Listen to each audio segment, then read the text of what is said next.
Bismillahirrahmanirrahim. Assalamualaikum warahmatullahi wabarakatuh. Teman-teman sekalian, sore ini saya pengen ngajak kita mentadaburi tentang hubungan kita dengan Allah. Udah seberapa baik hubungan kita dengan Allah? Atau apakah hubungan kita agak merenggang dengan Allah akhir-akhir ini? Sehingga kita merasakan kerenggangan itu di dalam sholat, jadi gak khusyuk.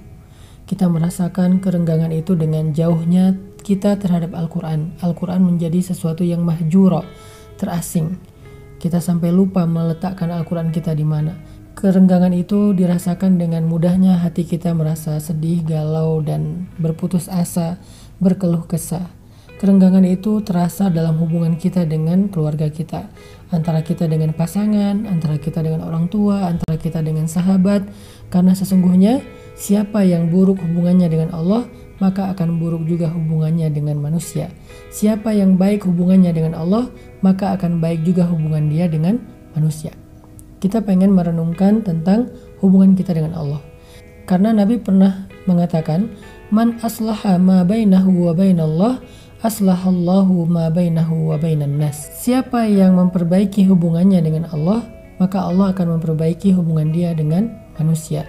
Jadi kalau kita ngerasa ada masalah antara kita dengan keluarga, dengan pasangan, padahal kayaknya kita juga bingung masalahnya apa sebetulnya. Kadang-kadang masalah sepele tapi jadi rame.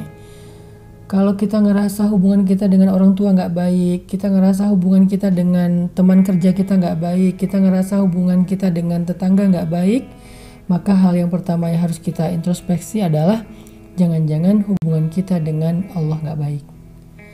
Sehingga akhirnya hubungan kita dengan manusia juga menjadi renggang. Kalau kita ngerasa kita susah banget khusyuk di dalam sholat, kita jarang banget membuka Al-Quran, kita susah banget bangun subuh, berarti itu indikasi jelas bahwa hubungan kita dengan Allah gak baik.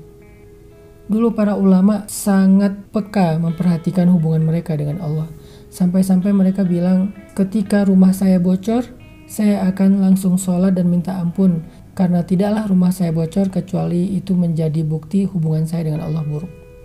Kalau anak saya susah dinasehati, saya akan minta ampun kepada Allah karena tidaklah hati anak saya keras kecuali karena hubungan saya dengan Allah tidak baik. Kalau saya ribut dengan pasangan, maka saya akan minta ampun kepada Allah karena tidaklah saya ribut dengan pasangan kecuali karena saya mulai jauh dari Allah Subhanahu wa taala. Jadi para ulama menyadari akar dari semua masalah-masalah yang membuat hidup kita agak tidak nyaman adalah tidak baiknya hubungan kita dengan Allah Subhanahu wa taala. Dan hubungan kita dengan Allah itu bukan hanya akan menjadi jaminan kebaikan kita di dunia, tetapi juga menjadi jaminan kebaikan kita di akhirat. Karena di akhirat kita udah gak bisa berharap ke siapa-siapa kecuali Allah.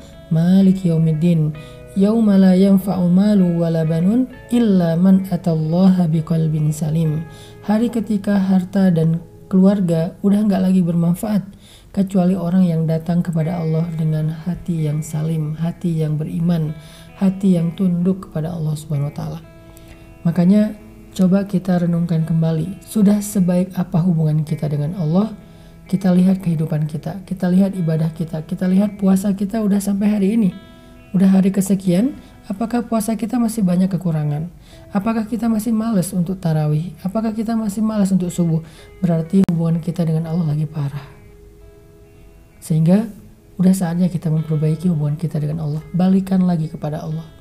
Ajak damai Allah Subhanahu wa taala. Caranya gimana? Mudah. Allah itu pemaaf. Allah itu gak pendendam. Allah itu pemurah. Kalau kita pengen ngajak balikan kepada Allah, cukup dengan kalimat La ilaha illa anta subhanaka inni kuntu minaz zalimin.